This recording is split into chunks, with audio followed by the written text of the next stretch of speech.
It is that time. We are back. It's love that song. I hope you guys are doing all right. This is, I guess you could say, the evening edition of the Jamal Thomas quote unquote morning show, despite the fact it's taking place in the evening. I see my man in the background. I want to get to him. Let's remove this. Let's add this. Laith Marouf.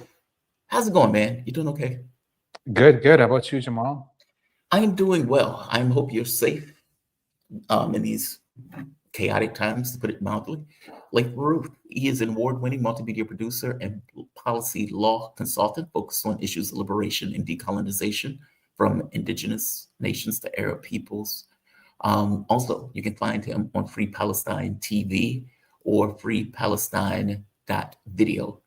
One is on Twitter. The first is on Twitter. The second one is on the internet.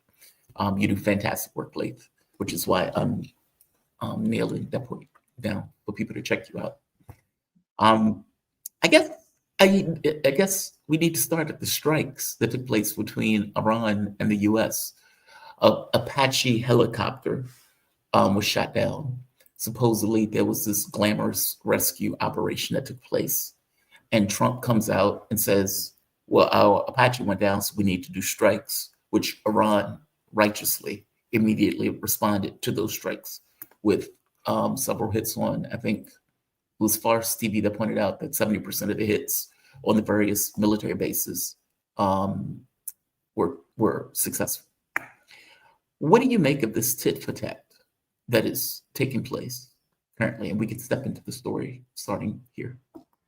Yeah, I mean, I couldn't believe reading those details about this supposed attack on the Apache, the drone going through the windshield and being stuck between the two soldiers and not exploding, and somehow these soldiers getting themselves into the water and surviving, and then it exploding. And of course, in Arabic, the proverb is, you know a lie from how big it is. I mean, the guy didn't have to make up all these things, right? He could have just said, "Oh, they shut down Apache and we started bombing them." Done. Yeah, we're in a state of war. Why wouldn't you shoot down an Apache, right? Why do you need all these details?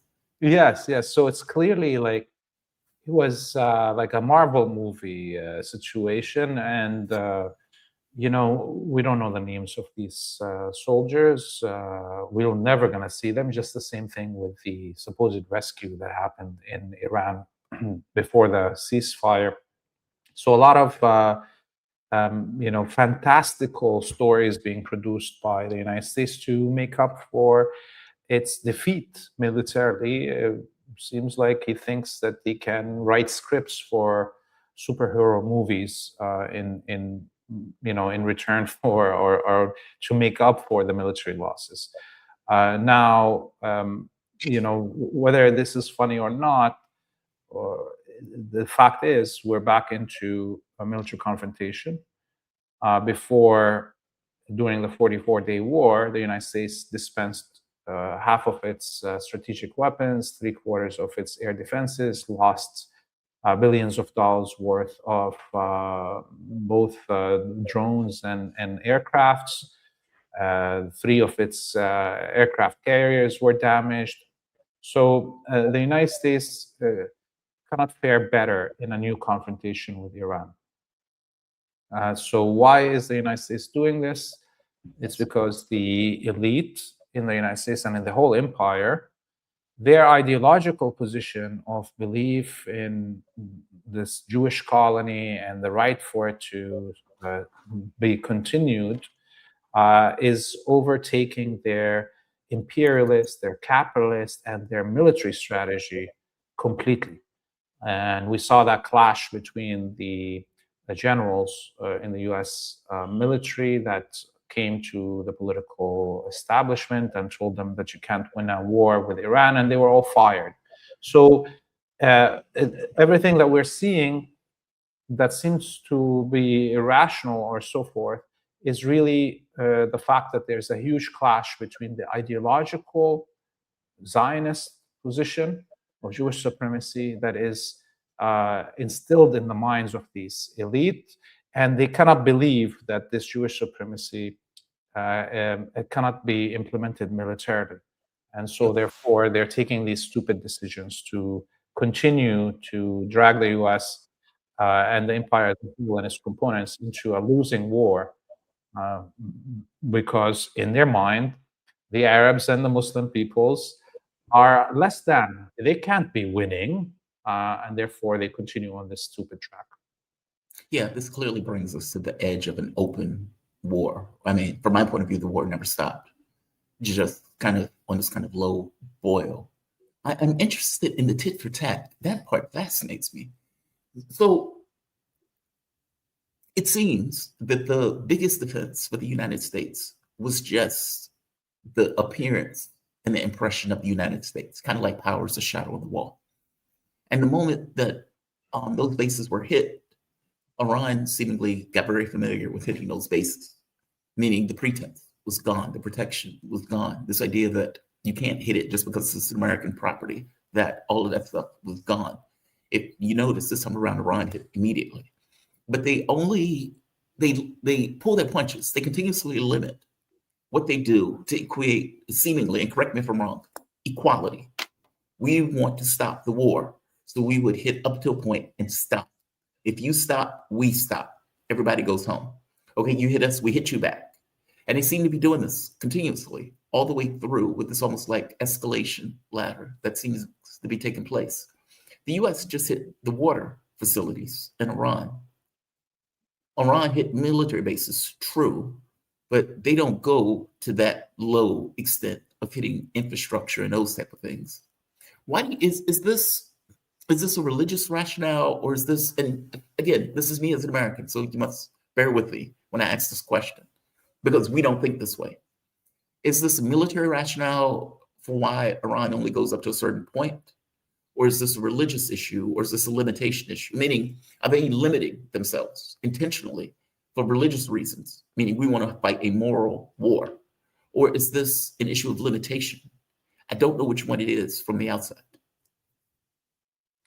Look, obviously, Iran, in its religious contextualization of its actions, sees that the first human rules of war that were instituted by Prophet Muhammad are central to its military posture.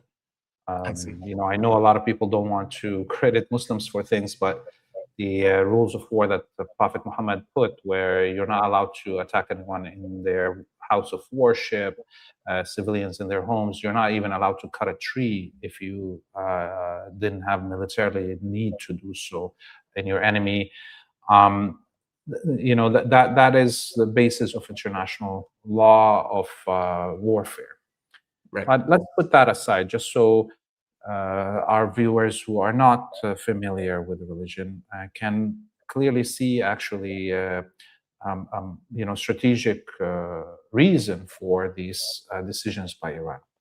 And the primary thing that we're seeing is that the whole axis of resistance has been trying to avoid a full-out war where the empire collapses in a speedy manner and suddenly reverse to the use of nuclear weapons, right?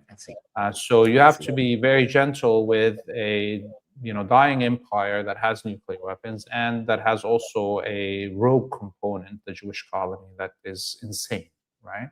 So you have to do it slowly, chip at it slowly, even though that you can probably land knockout blows, okay? That's one thing. The other is that we live in an integrated global economy. And the reality is that if the American economy or Western economies collapse suddenly, and or that the American influence across the globe suddenly collapses, we will have financial chaos around the world, mass starvation, issues of that, and also military chaos around the world. Okay, so let's say the Iran knocks out the United States militarily in the region, and the U.S. scurries back to its borders and leaves huge swaths of land and countries that it controls through force to whoever can take them. So there will be chaos in Africa, chaos in other places. Doesn't mean that we want the US to continue to control these regions, but it is not in the interest of any human being here right now to see a fast and rapid collapse of Europe and or the United States. For those reasons, I think these are all logical things.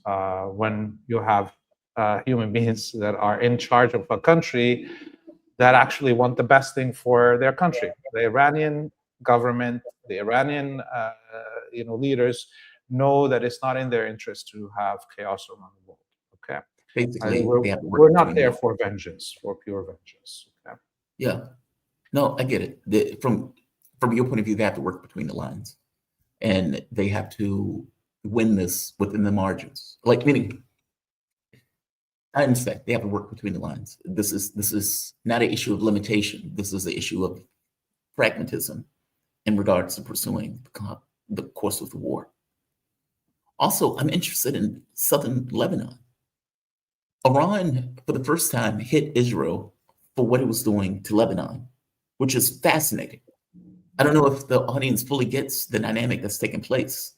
The Lebanese leadership has effectively abandoned southern Lebanon to the Israelis, and Hezbollah has been fighting for its country in southern Lebanon, with the leadership of the country not being willing to fire a shot. When Iran puts kind of a shield over Lebanon, saying, look, any negotiations includes Lebanon, the leadership complained and bitched about the fact that Iran is putting a shield over Lebanon, which is mind-blowing, right? When you think about the dynamics that's effectively taking place. Hezbollah has been having this fight in the south. They've been using drones. The drones have been something that Israel has not been able to contend with. And some of the reporting is that Israel has been pushing the Lebanese government to effectively try to corral the use of drones by Hezbollah. What is going on in southern Lebanon? Because it seems that this has been a space that has been left to its own devices. Yeah, just hours ago, we heard reports here in Lebanon that the Prime Minister, Nawaf Salam, has ordered the custom agencies in all the ports and airports of the country to block the import of fiber optic wire. Okay, so here, and this came as part of Israeli demands and wishes for the Prime Minister, because they couldn't defeat the FPV threat or find any military solutions for it. They are now trying to limit the arrival of the fiber optic fibers into the country that Hezbollah is using to control these FPVs without having to use radio waves. But you could imagine how much effect this is going to have on regular internet, cables in the country, or networking for corporations in their offices and so forth. So the whole country is going to have now shortages of fiber optic fibers, cables, because of this prime minister. And believe me, Hezbollah is going to still be able to smuggle whatever it needs into the country. So this is how stupid the prime minister and the government of Lebanon are. Now, let's take a step back here and see how important, these innovations of Hezbollah are. The Israelis have been stuck 3 months on the border. They haven't moved anything further than 3.5 miles into Lebanese territory. They've been trying to capture the two major population centers south of the Litani, Nabatia city in the center, and Tyre or Sur, which is the archaeological treasure, the Canaanite port city that's 6,000 years old.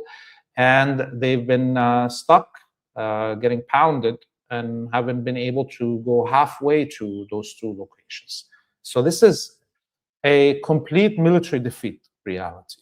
And this is what prompted the Israelis, of course, to try to tout Iran into entering the battle, or test Iran's resolve about having Beirut excluded from any attacks by the Israelis, and which triggered everything that came after, right? And here's something that's very important to understand about Iran retaliating for the attack on the southern suburb of Beirut. Number one, this is the first time since the Islamic Revolution of Iran in 1979 that Iran attacks an opponent first. It is the first time that it's not responding to an attack on it. So that's immediately a first image of how the military strategy posture of Iran has changed. Okay, it's not anymore going to wait for somebody to attack that opponent.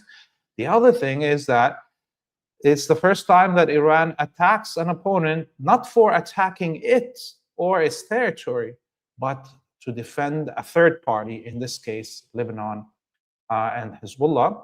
And the third layer to this historic moment is that this is the first time since the collapse of the Soviet Union that any country on this planet other than the United States uses its military force to defend a third party. You see, the US supposedly attacked Iraq to defend Kuwait, to liberate it, attacked Yugoslavia to defend the Bosnians or Serbs or whatever, Croatians, attacked this. This is the first time since the collapse of the Soviet Union, a different country on this planet did that action. We only had China and Russia follow that example and take those actions in North Korea and Vietnam. So this is a historic moment on a global level, beyond just being a huge shift in Iran's military posture for the first time since 1979. You're right. I mean, I got to be honest with you. I've been rather fascinated watching this because there are a lot of firsts in my lifetime that I've seen. As you point out, Iran defending a third party, the United States getting a bloody nose after attacking a country, believing that it can continue its predation and getting pushed back from that, basically that predator losing a limb and trying to go after what it thought was easy to dinner. Yeah, this has been pretty momentous. I guess the question is, where do you think this goes? I mean, it doesn't seem like the U.S. has a military solution, and yet they're continuing seemingly with a military solution. There's that. Backing away doesn't seem to be something they can do because they don't want to deal with the surrender and the humiliation of surrender. And staying still is going to wreck the U.S. economy. Where does this go? And I think this has been a question a lot of people have effectively floated, with very few people having clear answers. I'm curious on your take on it. I think my answer has been the same since October 7th, 2023, that we've entered a zero-sum game, and that the Israelis and the United States and the empire as a whole have chosen to go all the way to genocide the indigenous people of Palestine, ethnically cleanse the Arabic and Muslim peoples in the region, to force them to surrender. Because as we've seen, the resistance in Gaza, a besieged extermination camp, has innovated in that four-dimensional warfare, underground and so forth, in such ways that it has held the whole imperial power into a standstill for 3 years now, almost, okay? And then we saw how Yemen and Iran destroyed the ability of the West to project force through naval power. And then we now see, of course, with Hezbollah and Iran, destroying the West's ability to project power through the air or have monopoly over projection of power through Air Force, with the introduction of those hypersonic missiles and drones and FPVs and what have you. So we're now in this situation where because of the inability of the empire to separate its strategic goals and so forth from its ideological position, the Zionist ideological position of believing that Jews have the right to ethnically cleanse everything between the Nile and the Euphrates, is contradicting with the strategic goals of the United States to remain the hegemon in Western Asia or to remain the sole superpower on the planet. And those who work on strategic and military activities have told the elite of the West that they're not going to be able to defeat the axis of resistance. And they got all fired, as happened with those generals in the United States. And now the ideological position of the elite is blinding them from making any tactical maneuvers militarily or economically or what have you that can actually save off their decline. They're digging deeper and deeper into the hole that they put in themselves in. So, and I think we've already seen how the U.S. and Israel have abandoned all traditional warfare and have now put all their tactics into the use of genocide, ethnic cleansing, and war crimes as the primary form of warfare. The U.S. response to this Apache falling, attack water resources. The Israeli response for failing in South Lebanon and losing militarily, attack people's homes and genocide whole families.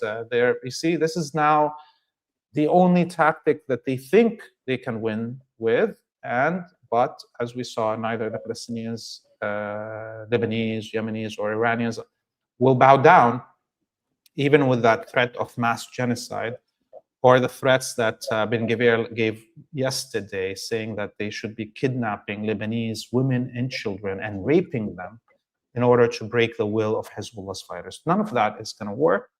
And it's not getting through the mind of the elite of the West that days and age of this kind of behavior are gone, and their power, military power, doesn't match their imaginations.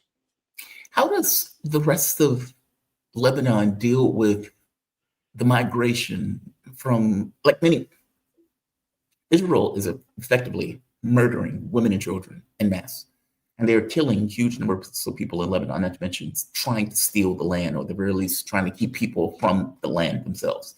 Even if they can't occupy it, obviously bombing a particular area, blowing up apartments and whatnot, moves people to other parts of Lebanon.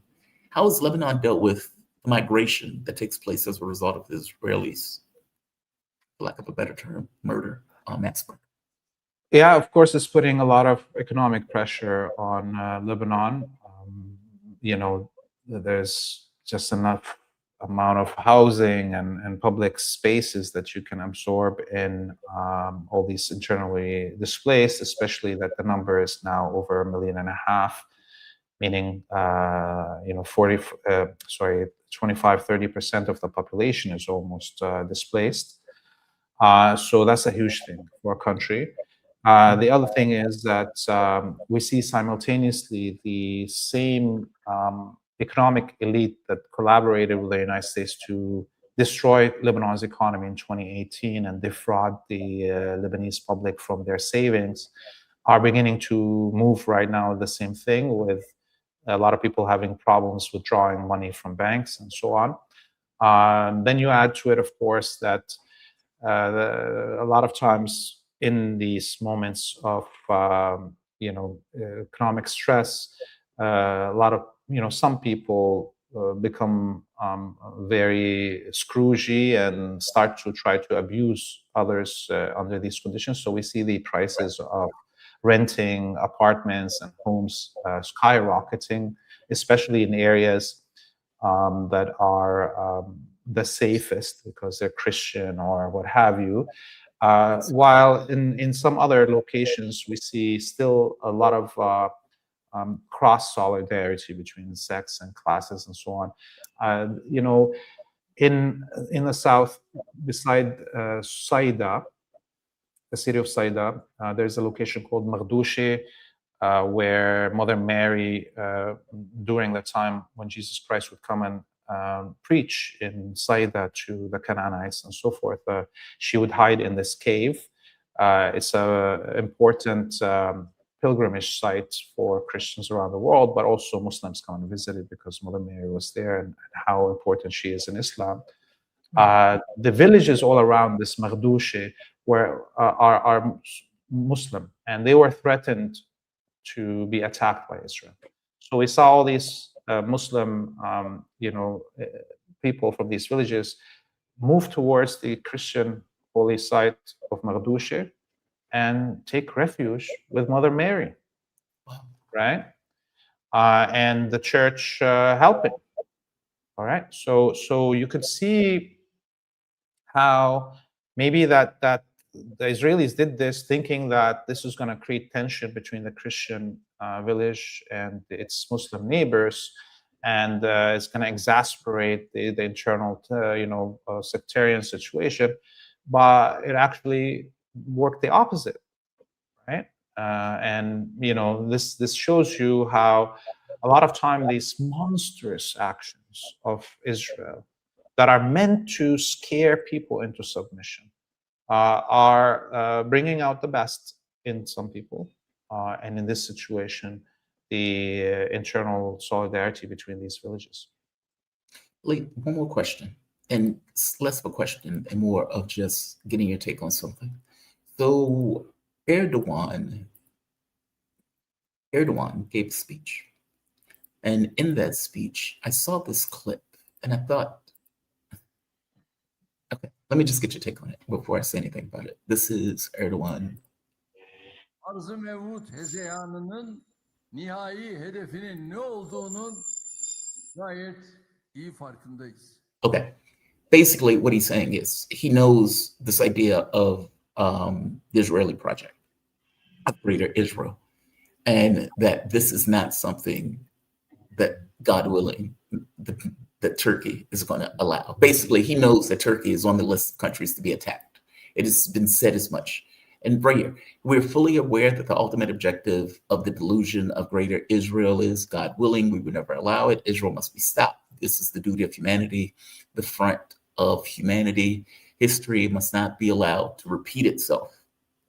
I mean, it's a little bit late about history repeating itself, but give me a take on Erdogan and his strong, quote unquote, commentary.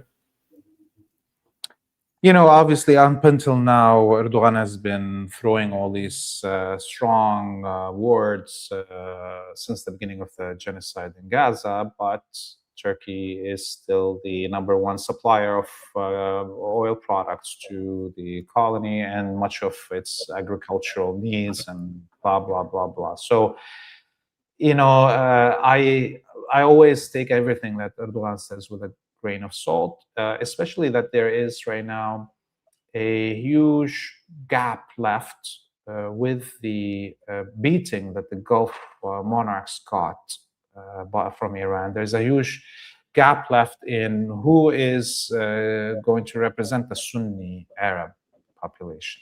Okay. And Saudi Arabia is quiet right now. It doesn't want to bring attention to itself. It is the only logical competitor. Egypt is out of the picture, although it would be the best leader of the Arabic Sunni world because of the, being one out of 5 Arabic Sunni people are Egyptian. So what we see is Turkey trying to also compete with Saudi Arabia over influence in Lebanon specifically, because in that speech he also referred to Lebanon and Syria. Because of the fact that much of the disposable income that the Saudis, Emiratis, or Qataris had to spend in the Arabic world and so on, with the destruction of their oil industry and so on, is now very rare. They're not bringing bags of money as they did, let's say, to control the Sunni population in Lebanon. So there's a space for Erdogan to enter that. Is he going to clash with Israel? Maybe. There is some indications, of course, that Israel is trying to surround and limit Turkey's ability We saw what they're doing in Cyprus, in Greece, Right. with the military alliance and their trade route and the gas pipelines and so forth. This is all a threat to Turkey's position in Cyprus, or the Turkish part of Cyprus. So I think, just like as we're seeing some schisms begin, although I don't want to depend on the words of, let's say, Trump having a fight with Netanyahu, but truly, there's a limit to the power of the United States, what it can do to Israel, and Israel wants it to do more, and then there's going to start beginnings of conflicts happening there. There is also that happening within the components of the empire, whether it's Turkey, Saudi, Egypt. All of them are starting to have second doubts about how much the U.S. can offer them and what can they gain as the U.S. leaves. Which parts are they closest to have more influence in, and they're going to jostle for those. So Iran and the axis of resistance will try to maximize those internal conflicts within the imperial order, but they're not going to depend on them as the breaking point or something that's going to make a huge change in the region. Super interesting. Leith, I'm going to let you go, man. I thank you for this. Great breakdown as always. I swear you are one of the best in the business. Laith Marouf, he is an award-winning multimedia producer and media policy law consultant focused on issues of liberation and decolonization from indigenous nations to Arab peoples, and building broadcasting capabilities for misrepresented and underrepresented communities around the world. You can follow Leith on Free Palestine TV, that is on Twitter, or freepalestine.video. Leith, is there anywhere else people can find you? I want to make sure that your information is up to date. Well, first off, I want to say thank you very much, Jamal. It's always a pleasure to be with you. Our website is the same, freepalestine.video, and from there people can find us on all the various social media platforms. We've got a documentary that's just coming out now from the south of Lebanon, from the Nabatea region. If people want to see the realities on the ground, on the front line of the battle, I encourage everybody to, of course, donate, because we're demonetized on all platforms. Please donate. And freepalestine.video is the website. Thank you, Jamal. See you next week. You have a good one, man. Be safe. Thank you. All right, we have come to the end. I am going to leave because I need to be on the program with Ted and Robbie. But I want to thank all of you for joining me. Shout out to Laith Marouf. He is my appreciation for joining me. He is damn good on giving a breakdown of what is taking place in the region. So definitely check out his work. You all be safe. You all be kind. Go on to the program. Have a good one all.